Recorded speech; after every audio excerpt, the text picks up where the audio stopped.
নমস্কার বন্ধুরা, আমি কম মশলা ও কম তেল দিয়ে একটি মাগুর মাছের সুস্বাদু রসা করে দেখাচ্ছি। এতে লাগছে আমাদের আদা বাটা, জিরা বাটা, কাঁচা লঙ্কা, এলাচ, দারচিনি, লম্বা করে কেটে রাখা আলু ও মাগুর মাছ।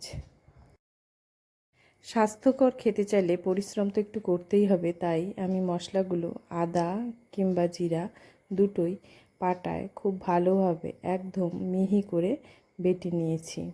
গুঁড়া মশলার কোনো ব্যবহার আমি এখানে করিনি। আপনারা চাইলে মিক্সিতে পেস্ট করে নিয়ে পাটায় একবার বাটা দিয়ে নিলেই মশলাটা কিন্তু অনেকটাই সফট হয়ে যাবে। এবার কড়াইতে আমি অল্প পরিমাণে তেল দিয়ে দিব। তেলটা গরম হলে তাতে আমি অল্প লবণ দিয়ে দিব, যাতে কড়াইতে মাছগুলো লেগে না ধরে ও ভেঙে না যায়। যেহেতু মাছ আন্দাজে তেলটা আমরা একটু কমই দিচ্ছি। প্রথমে মাছগুলো দিয়ে নেড়েচেড়ে একবার ভেজে উঠিয়ে নিচ্ছি।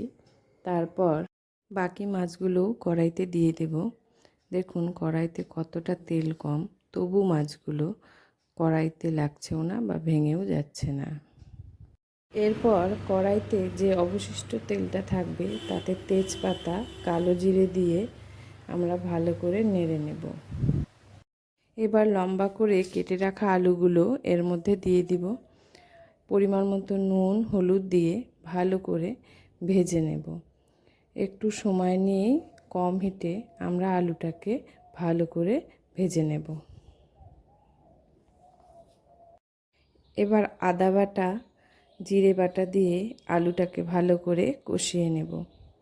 তারপর চেরা কাঁচা লঙ্কা ও এলাচ, দারচিনি দিয়ে কিছুক্ষণ নাড়িয়ে নেব। মশলাটা থেকে একটা সুন্দর গন্ধ বেরোতে শুরু করলে তাতে আমরা জল দিয়ে দিব। এখানে কিন্তু আমরা গরম জলেরই ব্যবহার করব। ঠান্ডা জল দিলে ঝোলটা পাঞ্ছা পাঞ্ছা হয়ে যাবে।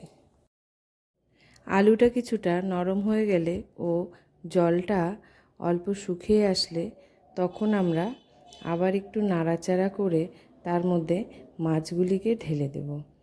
মাছগুলিকে ঢেলে দিয়ে আলু ও মাছগুলিকে ভালো করে নাড়িয়ে চাড়িয়ে নেব।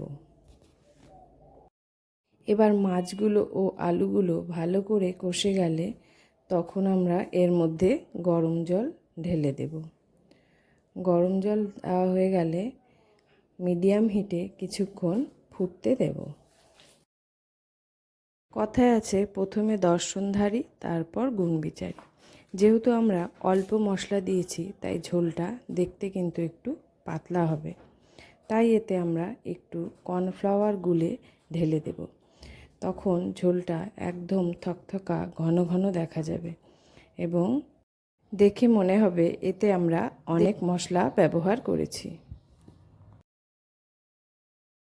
এখন মিডিয়াম হিটে কিছুক্ষণ ফুটিয়ে নিলেই তৈরি হয়ে যাবে আমাদের সুস্বাদু এবং স্বাস্থ্যকর মাগুর মাছের রসা। দেখুন দেখতে কতটা সুন্দর লাগছে, মনেই হচ্ছে না যে আমরা এতটা কম মশলা দিয়ে ঝোলটি তৈরি করেছি। ভিডিওটি ভালো লাগলে অবশ্যই লাইক ও সাবস্ক্রাইব করে দেবেন।